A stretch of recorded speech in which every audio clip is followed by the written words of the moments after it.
What's going on, my broskiis? My name is Toadski, back again, here to bring you guys yet another One Piece Treasure Cruise video. So PKA is out, we've reached level 80. I did make a video before I went to bed last night for up until level 79. I've now reached level 80. We've shifted the team a little bit, and I'm pretty happy with how the team is right now. This team will not be able to beat level 100 and above, but of course once I reach that level, we'll go ahead and make a video on it once we actually get to it. So let's just jump into it. We're going to do a very similar thing to we did yesterday. We're just going to do a full playthrough, show you guys the team that I've got cooking up here, and we'll see how it all goes. So do we have Zoro here? Zoro's going to be kind of nice. We don't, man. I don't know what it is. I've been having the worst luck with getting Zoro on the map. I should be at much higher level than I am right now, but he just won't appear, so I can't like use the sake bottles to level up my PKA level, the defeat level as it's titled. Ridiculous. It's utterly ridiculous. I really wish that they would update this map a little bit more. It's been consistent since PKA's release. I would like something a bit more refreshing every now and again. And I think in this run, I actually am going to beat both Blackbeard and Mihawk just to get the most amount of turtles possible. I should have probably went for the chest there, but it's fine. We'll go ahead and just pick up the Luffy statue, so our strength characters get a little bit of a bonus. Quick units get a bit of a bonus too. And we'll go ahead and challenge Blackbeard. So there's not really too much to say here. I'm going to go ahead and beat Blackbeard. We'll move on to Mihawk as well. And once these are defeated, we'll come back and we'll get through the rest of the content.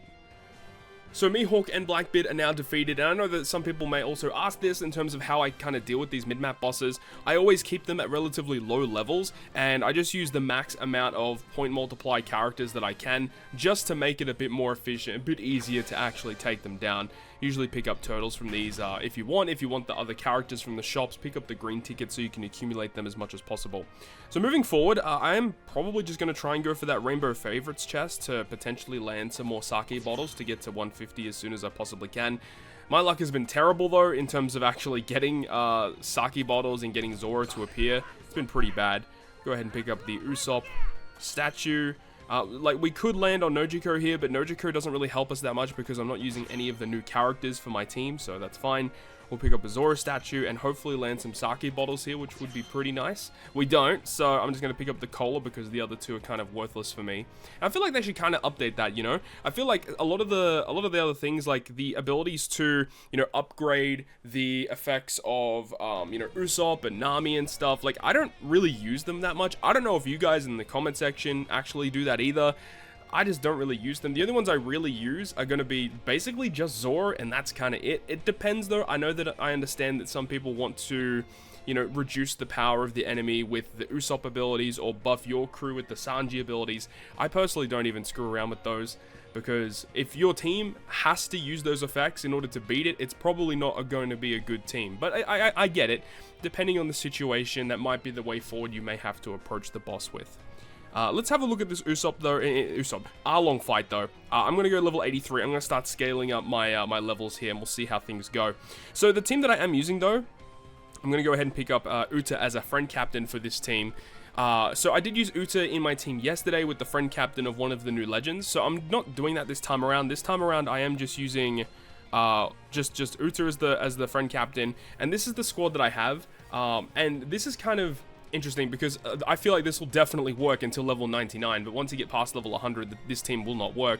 But for this little period of time, I think this team will actually work pretty well. And the other good thing about this team is we don't need to stall at all. At least, we don't need to stall for cooldowns. When we get to stage 3, where we have, who is it? It's Hachi, Kurobi, and Chu.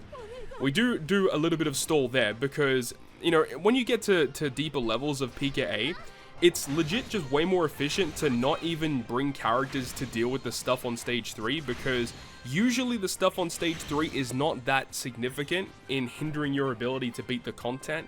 And a lot of times, what you can just do is just stall out everything on stage 3, wait until all of the debuffs are removed, and then you just kill stage 3, and then, you know, use the rest of your crew, dedicate their specials to beating stage 4 and stage 5, which are far more difficult to get around. Specifically when you get to like higher levels and you need to do billions upon billions of damage in order to kill the boss, can obviously be a bit of a problem. But you do see that there's 5 turns of paralysis, 5 turns of special bind on alternating characters.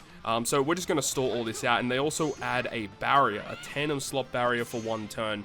So what they really want you to do here is to use the new legend Nami with her special. She gets rid of special bind, gives you a full board of tandem slots, locks them for 1 turn, and that kind of deals with most of it. Also, Nami as a captain does remove paralysis, so that kind of, like, Nami deals with everything on this stage when you use her as your own captain. But if you use Nami as your friend captain, it doesn't actually work because she will be special binded, and she only removes special bind when she is a sub. So yeah, really, really weird scenario that, you know, you'll probably find yourself in if you opt to use Nami as that friend, because they want you to use her here. It's really wonky.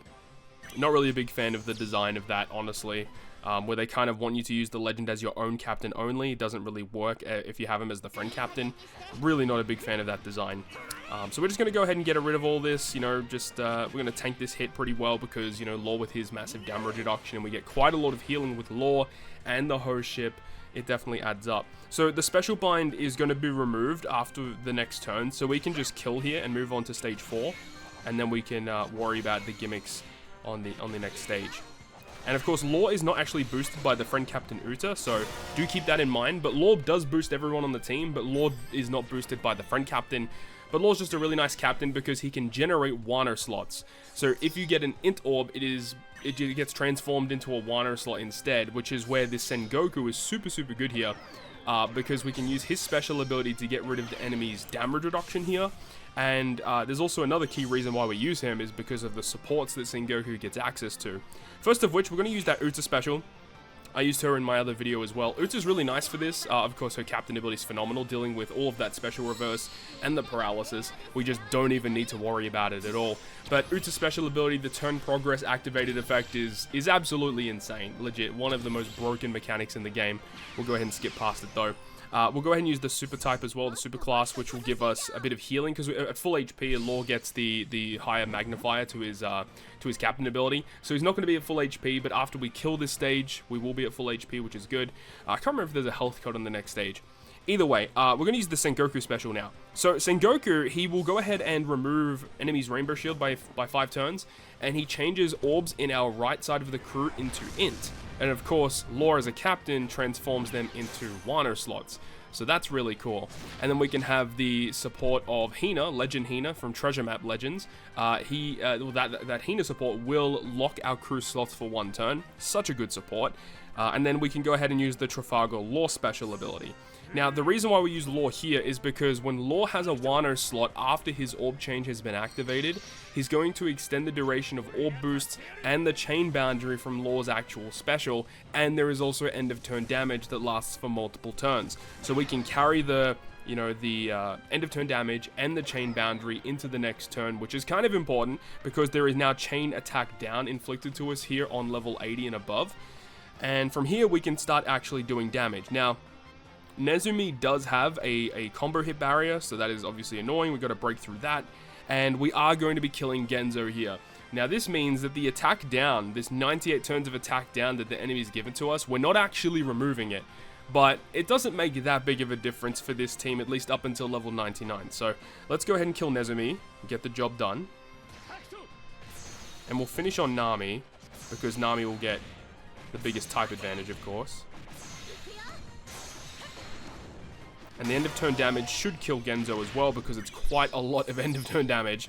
And with that, we will get special reversed, which is normally not what you want to do. Like, if you're actually building the team correctly, you actually leave Genzo alive, and then you actually get beneficial effects when Genzo is alive by himself.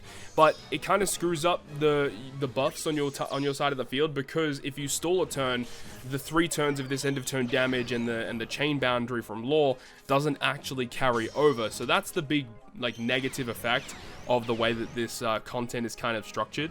So we've reached the final stage here. We've got bind on our captain position here.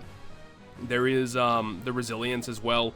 And you see here that the enemy takes less damage from type slots, I think it's G slots, empty slots, and bomb slots, and then type slots, of course. So we're abusing slots that are getting around that. So we're going to use the Bonnie special. Bonnie's going to change the block slots into recovery. It also gives a bit of a color affinity boost, but it doesn't really matter because the only character with type advantage on this team is actually X-Drake. And this is where the Nami, this free-to-play Nami with level limit break 5 is incredibly good because her special will remove the bind that's on our captains, but because we have Luffy attached to Nami, it's going to inflict paralysis and give a paralysis conditional boost as well, so that just gives another extra layer of damage. We have that tandem Luffy attached to Nami just to give a bit of a base attack bonus, obviously not really required, just as long as it's a Luffy character. And then finally we have X-Drake. X-Drake is here because he just removes burn. That's literally the only reason, and also he is a character that is boosted by both captains, and he's a dex unit, so he gets a bit of type advantage. So that's really the only reason. There's better units you could use instead of Drake, but the fact that he is a boosted unit as well to add a bit of multipliers for additional turtles, that's kind of like the only reason why. Now we have all of these buffs. It is a bit of a shame that we still have the attack down from the previous stage, but look, it is what it is. So we'll go ahead and do some damage. Should be a lot. Yeah, like this is plenty of damage. So like after tapping with Law, then Sengoku, that already did enough damage to kill him. No problems at all. So this will work definitely up until level 99, and of course once you reach the threshold of 100, things change completely and you have to build a way different team. So of course once we reach level 100, I'll try working on some teams and bring you guys another video like this. We've got 145 turtles right now, so we're trucking along in terms of these missions, but the ones where you have to drop specifically Hime turtles, I really don't know how people are going to complete that mission, unless if the drop rate once you reach level 150 has been risen astronomically. I really don't understand how people are supposed to clear those missions. Doesn't make sense to me. But that's going to wrap it up for me. Thank you so much for watching the video. If you did, make sure to go ahead and leave a like, and if you want to stay up to date with all of the content I post, including more One Piece Treasure Cruise content, make sure to hit the subscribe button down below. And that, guys, I'll see you guys within the next video.